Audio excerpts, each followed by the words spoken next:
and welcome back to another episode of Adoptions from the Heart TV. I'm your host, Amanda Aliberti. Today we are sitting down with Tammy and Nick. They adopted through our program, and they're going to discuss their journey of being placed with their son, Ethan.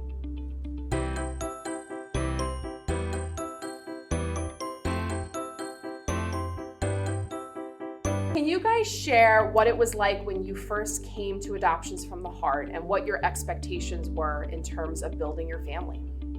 I think initially we didn't have an expectation because we truly weren't sure what to expect. We had friends and family members who went through the adoption route, but they were so different. Their journeys were very different and quite some time ago. So we just weren't sure. So as we were doing the research and we found Adoptions from the Heart, I think Nick can agree, the information that was provided on the website and just the stories and the videos, it was very transparent. So for us, we felt very comfortable with going that route with Adoptions from the Heart. Yeah, there were a few other agencies that I know we were going back and forth with. And I think once we went through the website, spoke with you, it kind of sealed the deal that we wanted to go through you guys. And it's important to remind our audience members that at Adoptions from the Heart, 99% of our placements are still newborns straight from the hospital. However, I think over the last couple of years, we've received a lot of women and men who are parenting children that are interested in placing. So I think that with that conversation, Tammy and Nick can offer what it was like to be on the receiving end of getting an email about a non-newborn case. So do you recall receiving that email from Marilyn? So we received this email. It was on one of the busiest. Sunday or Monday. Yeah, it was the busiest time of my time of year. It was a Sunday. We had this email about a 2-year-old needing placement, and our documentation, our profile said we were open to up to 2 years old, I believe. But predominantly, like you said, we were looking for an infant because that's what Adoptions from the Heart mainly did, but we were open to it. And so we received this email, looked at the information, and the two of us kind of looked at each other, and there was like no hesitation. And immediately it was like, yes, let's do it. So when we saw that, I think the two of us were like, I think this is like, sure, like we were just so happy. We just had a good feeling. We had a connection with the information, with what Ethan was about and who he was, and we thought, we could hopefully give him a really good home. Yeah. I remember we talked about if it was a newborn and they had a sibling, we were always open to it. So we were always open to that idea of having a child that maybe wasn't a newborn. So I think that it even added to the fact that it was almost a no-brainer, that it was like, yes, let's go ahead and say we're open for it. Sure. Before we move forward into you guys actually getting matched and placed, would you have any advice for prospective adoptive parents who receive those emailed situations? Because it can be very overwhelming, and we do hear that a lot from our waiting families, is like you get these emails, you're trying to review it, figure out if you should say yes or no. Do you have any advice of like what you should think about, like realistically? Not just, oh wow, I got an emailed situation, I'm gonna say yes because I want placement and I want a child. Like, what would you say to folks when they're really trying to consider the full picture? I would say, and I'm sure you would agree on this aspect, is even though you get the email immediately, like take a breath, take a second, and like pause, and then read it, and then pause again, and just really weigh out everything that you might be saying yes to. Because just because you say yes, that doesn't mean you're gonna get picked. But if you do get picked, you're saying yes. So I think the pausing and really taking the full scope of everything is really important. Yeah. And I think just understanding, like Nick said, the full scope in the sense of your life. If you were expecting a newborn, then you know that you're not gonna get necessarily sleep and everything, but then if you're saying yes to a 2-year-old, or even a child that might have some sort of degree of difficulty or whatever that may be, that changes your life. So are you willing to go through that change, knowing that if you say no, that child will be placed somewhere else? So that pressure is gonna be off, because I think to me initially when I first said no, I'm crying and I'm upset because we're passing up an opportunity for a child to be in a loving home. But then I realized, if we can't do it, we might not be able to give them that life that they deserve. So that was mainly it. And then also, just in general, the need of support. If you have, or you say yes to those email opportunities, the support you need, because it's not like 3 months in advance that you're gonna have a child, and whether or not you're prepared to have a room already or whatever that may be, just the support. We realize that even though we are in the process of adopting, there's a lot of family and friends who are in the same process too, because they have to support us. And some of those things you really just don't address. It's not that you don't think about them, but I notice on the other end, as the social worker trying to educate families during the initial processing, like, you talk about those things.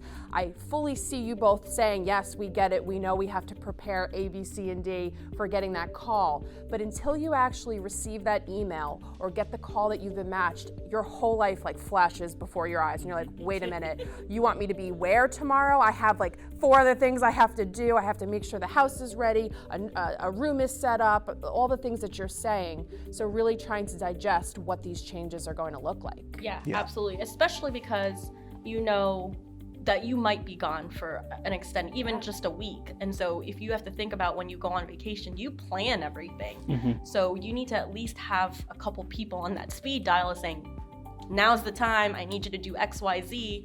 And honestly, I'm pretty organized, but at that point, organization went out the window, and I'm just trying to decide that, if we have enough clothes for the next 3 days.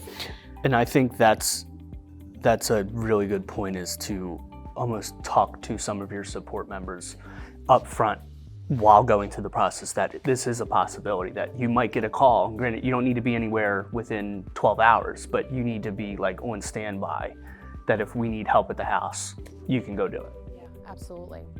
So at the time that you were presented this case, Ethan was 27 months old, which is very different than a newborn. Can you guys touch on a little bit about the expectations of future contact with open adoption for this situation, without going into too much detail, just because we'd like to protect the confidentiality of extended birth family, but just what you were being asked of in terms of your commitment to openness that maybe you hadn't fully really thought about for an older child versus a newborn? Because an older child obviously has been parented for quite some time. There's more people in the equation that you may have to address through open adoption.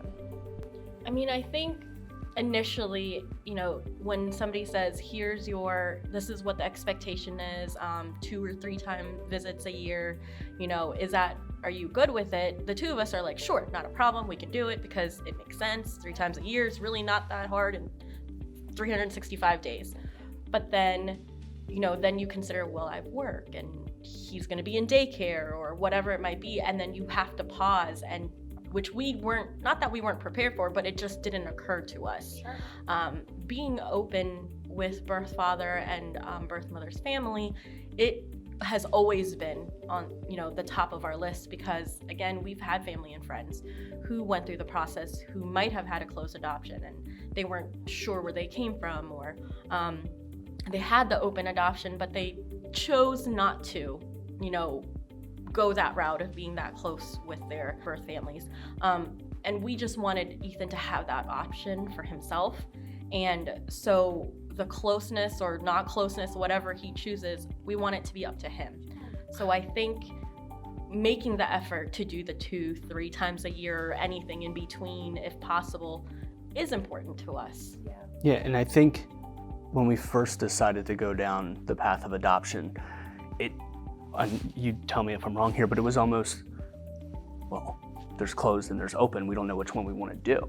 And I think the more that we had conversations about it, it almost led us that open was something that we wanted to do, because that way we can show him, this is where you came from. This is your story. This isn't us forcing anything on you or deciding something for you. This is where you came from. So it's never a question, or that if he gets curious about it and needs to go find a private investigator or whatever it might be, he already knows that aspect of it. So that was huge for us.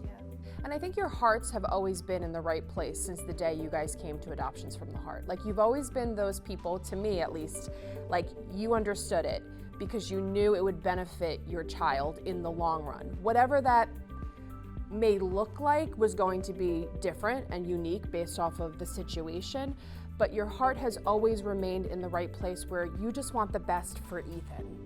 And sometimes that means like swallowing your pride and having to do things that maybe you didn't necessarily anticipate, or bringing in new personalities to the conversation, and sometimes that can be a little bit challenging, and that's just the reality of life, right? But like, I feel like you always go back to, what do we want for Ethan? It's not about how we're gonna feel or how our lives are going to be affected, but what can we do to make sure that his future and his life is the best that it can be? And that's important. It seems very minimal, but I think that if you can't start there with open adoption, it's very hard. Because at the end of the day, to us, is we're there to protect and to care, but also set him up for whatever he wants to be or do, or who he wants to be. So we're hoping that the decisions that we make now will positively affect him. Yeah. I do want to just touch on a little bit of what it was like when you were obviously matched and placed and all these great things happened. What was it like for you post-placement as you were waiting to be approved to go home? What was that like for you with an older child versus a newborn? I can say that the difference between newborn exhaustion and toddler exhaustion are very different. He's active and he wants to run and he wants to play. So from the minute he opens his eyes to the minute he goes to bed, we're on all the time. One's cooking breakfast, the other one's keeping him entertained, or vice versa. Whereas a newborn, when you have a toddler, you're on all the time and they're running, and you're just gonna make sure that they're not trying to do anything bad, and so that expectation, though we understood, we didn't know it until it happened. And just going from nothing to a toddler is it was big and eye-opening. And on top of that, because we were in a place waiting to go home, we also had, we were in a hotel at first, and then luckily we had a good support system and had friends let us stay, but either way, it wasn't our home, so we were always like, be quiet, you can't run too loud, or, don't go through their stuff because this isn't your house, kind of thing. So we never felt like we were home or comfortable enough to be able to be ourselves per se. And I think that was difficult, especially because there was a 2-year-old. It'd be different if it was a newborn and they're crying and people expected a newborn to be crying. And I think that was the hardest part. And just not having our own support system right there to just call, hey, can you grab us food? Instead it was like a DoorDash. Yeah, and I think that's the other part that, like Tammy said, it's 0 to 1,000. Yeah. Where, we have friends that are having kids now and they're newborns, and you put them in a car seat or a carrier, you take them wherever you go. And with a 2-year-old, it's, are you showering first and getting ready, or am I? And even if we both have to get ready at the same time, he might have to come in there with you. And it's just figuring out that aspect of, especially with a toddler who there's no downtime, he's always on the move, always wants to play, always wants to run. You don't get that half a second break to breathe because they're taking a 20-minute nap in a bassinet.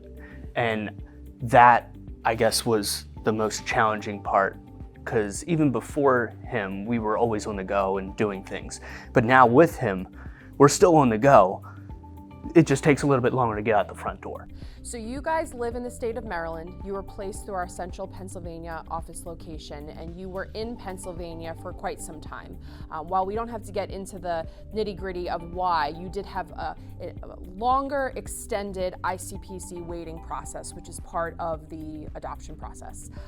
Can you guys share a little bit about that time and like what support you had, what kept you going, and how it felt to finally get that call that you were approved, we were moving forward with everything, and you could go back home? I know originally when we got the call and got up into central Pennsylvania, it was obviously all excitement. And obviously nervousness, because you're getting a child like right then and there. Yeah. I remember you specifically saying, how quickly can you be here? We pretty much figured it out in, I don't know, like Tammy said, like maybe 5-6 hours. After being in a hotel for 3 or 4 days, and like Tammy alluded to before, luckily we had a support system in this area. They found out we were in a hotel and they're like, no, you come stay with us. And then the next question was, how long are you gonna stay? And we were like, well, we should be here for like 2 weeks.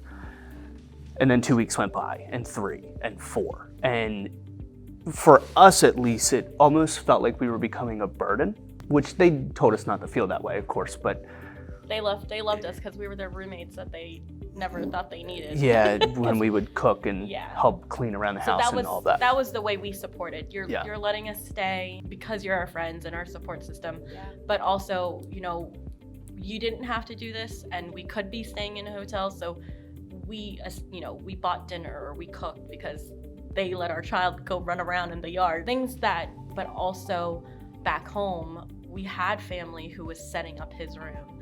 That we had people who were ordering beds and getting things organized. All of that combined, I mean, I say it again, when people say it takes a village to raise a child, it takes a village to adopt. You don't need the big support system that we might have, but just a couple people so that you can breathe a little easier, because at night, even though Ethan was sleeping and that was the only time we had a little bit of rest, my brain was going and his brain was going. He was like, okay, well, we need to make sure somebody gets this and that and da-da-da, and there's this long list. And so I think the long wait didn't add to that. That anxiety did slightly build. We did have frustration, but also knowing that our family and our friends were just waiting, trying to get us to a place where everybody was, you know, he would come home to a safe, happy home, and they didn't know when that was. So they're ordering things, but they don't know when it's coming. And then it became a point of, do we have any idea when it was going to happen? And just based on the circumstance, it was no. And I think that's where our frustration was truly coming from. It wasn't AFTH, it wasn't Ethan, it wasn't luckily the support system that we had, but it was just the not knowing. I remember that day where it was, it's the hearing, but he won't sign off on it. And it was like 3 phone calls back to back where it was like upset, frustration, and then absolute pure enjoyment that we get the word that we can go home. In like 30 minutes. In like an hour and a half. And it was like, that was the roller coaster of emotions. No matter what, Ethan is gonna be with us. And I mean, we didn't wish this, but if we had to stay another 6 months, we would have figured it out. Mm-hmm. And I think that was what kept us going. And our support system did say, you know, it is what it is. You do what you need to do. We have you. And so that anxiety kind of melted away because we didn't have to worry about our house and whether somebody was going to be able to check it and get our mail or do whatever it was. And this was definitely a unique situation, and I want to make sure our audience members are aware of that. I mean, I've been in this game now for 10 years, and I've never seen an ICPC take as long as it did, and there were specific reasons why that happened. But I will say, as the agency, in my communications with you guys, even though you were frustrated, you were tired, you were hurt, the unknown, everything that you're describing happened, and we were right there with you, I will say you were understanding and you were as patient as you could be based off of the circumstances. And I think it always went back to Ethan. And I remember there was a day, and I think you were exhausted, Tammy, I was exhausted. I'm calling everyone in our agency trying to figure out, like, what do we do? This is just not fair. This poor family, like, they've been here now over a month. I don't know what else I can say to them. And there was a conversation we had, and I said to you, the only other alternative, I mean, now I'm gonna tear up saying this, but the only other alternative was to say, you're not gonna keep Ethan anymore, and we're gonna have to find another placement for him. And I remember when I said the words, like, I was so angry at myself for saying it, but I think that there was like a relief in your voice because it like clicked. You had to keep doing this because that was not an option. And you said to me, you didn't even have to speak with Nick, you said that's not an option. Ethan, we love him, we're not gonna let him go, and we're gonna keep fighting this fight with you, Adoptions from the Heart. And we did, and we got there, and you guys made it through that really tough time because you love Ethan so much, and it wasn't about anything else but Ethan. We look back, and though those two or whatever months felt so long when we were in it. We're looking it back now and we're like, oh, it's just 2 months. And he and I laugh about it, and like I said, our friends joke, and they're like, you coming back for 2 months again? You know, they're like, we miss you guys. And I think that was the beginning of, yes, we knew we had a support system, but just how much we had that support, how much they loved us.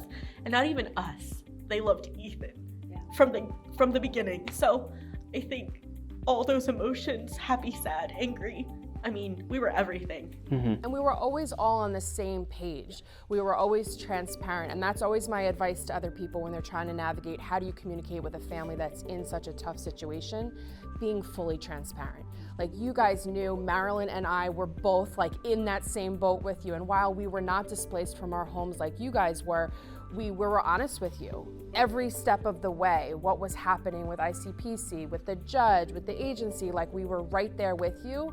And we eventually were able to get to the end, and you got that call that you could go home, and it was like, okay, we made it. If we could say anything to anybody, it's just prepare for the unknown. I mean, you have to check your feelings, prepare for the unknown, keep yourself in check, talk to your social worker, and be candid. I mean, I think I definitely had some choice words, not at you, but just in general, just to get those feelings out, because he and I understood.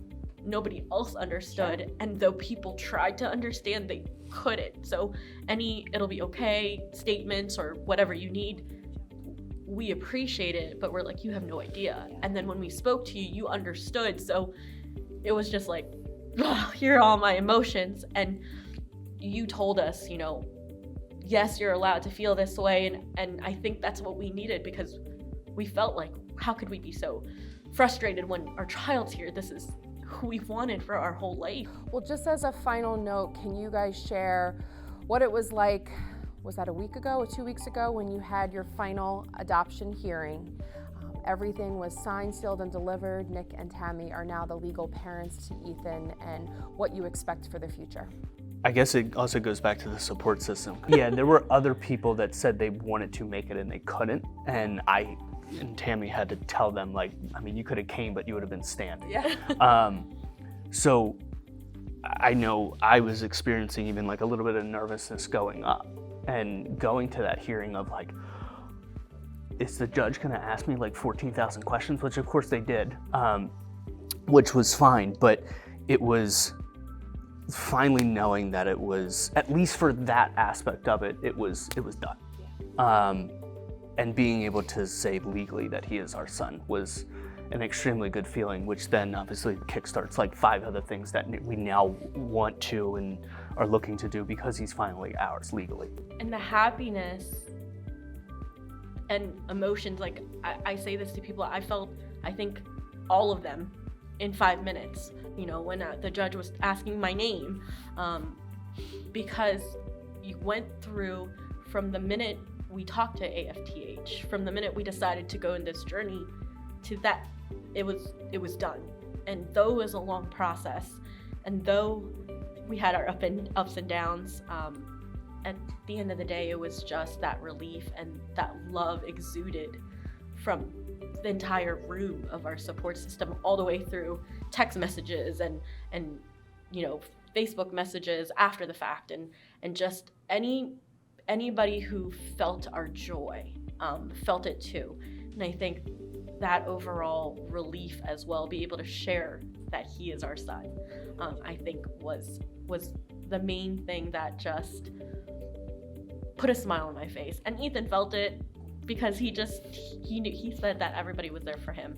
So, and we're like, you're right. It was definitely a big day, and I think as an outsider to your family, when I was sitting there watching Ethan, and obviously he didn't really know what was going on as the judge was giving his words, I was thinking back to when we first received that email from Marilyn, and all of the care and sacrifice that Ethan's birth family as a whole went through to give this little boy the life that he has, and leading up to that moment, now having additional family, this village of people in this courtroom, and the love and support and kindness that everybody has for Ethan, and all the people that worked to get him to be where he is, was truly remarkable. And I don't think people truly get it, because adoption is kind of seen as this beautiful, loving, wonderful thing, but there's so many pieces, so many layers, so much sacrifice that so many people go through. And that moment when the judge signs off on that form, it's real. And I just want to say thank you to the two of you, just for your hearts and your understanding and your belief that whatever's meant to be will happen. We use that expression a lot at Adoptions from the Heart, and I truly think that you are the epitome of that, because you just kept pushing through. And Ethan is a remarkable little boy, and we're just happy for you. Congratulations, and we're hopeful that you'll have a bright future together. Thank you. Well, thank you so much, guys. As you have always seen with these interviews, no two adoptions are ever the same. We are grateful for folks like Tammy and Nick who come into our program just ready to open their hearts, and we're grateful that Ethan is in a wonderful place and your adoption is going smoothly. So continue to tune in, and thank you for all your support.